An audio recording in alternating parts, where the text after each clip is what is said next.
should know more. One, my lords, he has sworn the affidavit and attached Form 34As. When in his affidavit he acknowledges he was not an agent at any point. And so it brings in the point that that affidavit and what he says is hearsay. Number two, he produces about 20 Form 34As, and in all of them, he does not mention the agent who gave him. He does not say, I received. He says this Form 34A is defective because it has data that is at variance with the public portal. It is at variance with Form 34A that was brought to the National Tally Center. But he does not say at any point which of the agents gave him that Form 34A. Number three, he brings the Form 34As and says they were given to him in terms of either photocopies or photographs from the agents who were on the ground because he was not there. But he does not produce a certificate of electronic evidence to show that those agents have confirmed that indeed this Form 34A was properly generated and is capable of being treated as evidence of any property value in the consideration of your case, of this case, sorry. And lastly, my lords and my ladies, Mr. Ochieng then certifies that these Form 34As that I'm producing, having skipped, of course, certification from the point of agents, he does a certificate himself saying this Form 34As that he's presenting to court meets the criteria required by Section 106 of the Evidence Act, the electronic evidence.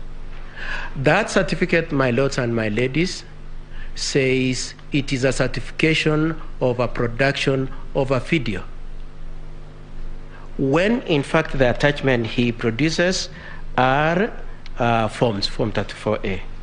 And so, my lords and my ladies, in considering that item number 3, the issue number 3, we pray that you take into account that the principal witness on that issue of Form 34A has adduced absolutely nothing in support of the petitioner's case. In firstly, my lords and my ladies, on our part as the first and second respondents, and similar to what the third and the fourth respondent did, was to pick the Form 34As that the petitioner had brought and said they demonstrate that the Form 34As lacked integrity. And then we went to those polling stations and asked the agents and the presiding officers in those polling stations to confirm to us what they know about the Form 34As that Arnold had brought to this court.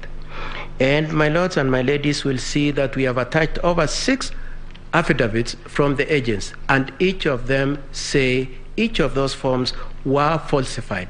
And I'm using the words falsified to be polite about the issue. I know my colleagues have said worse than that on that issue.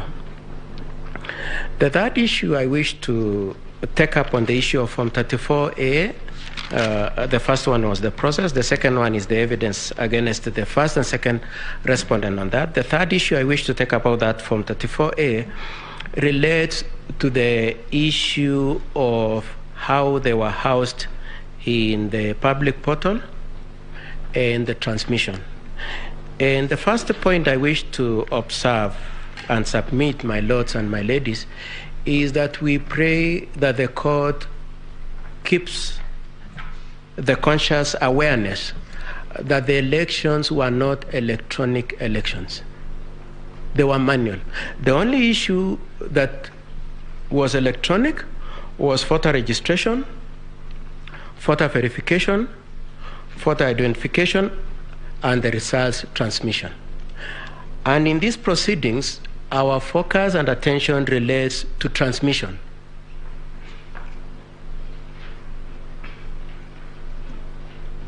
Having said that then, my lords and my ladies, we pray that the court takes in on board the point that is made in Section 39 of the Elections Act, Section 39 1F, And the decision of this court in Odinga 2013, paragraph 237, at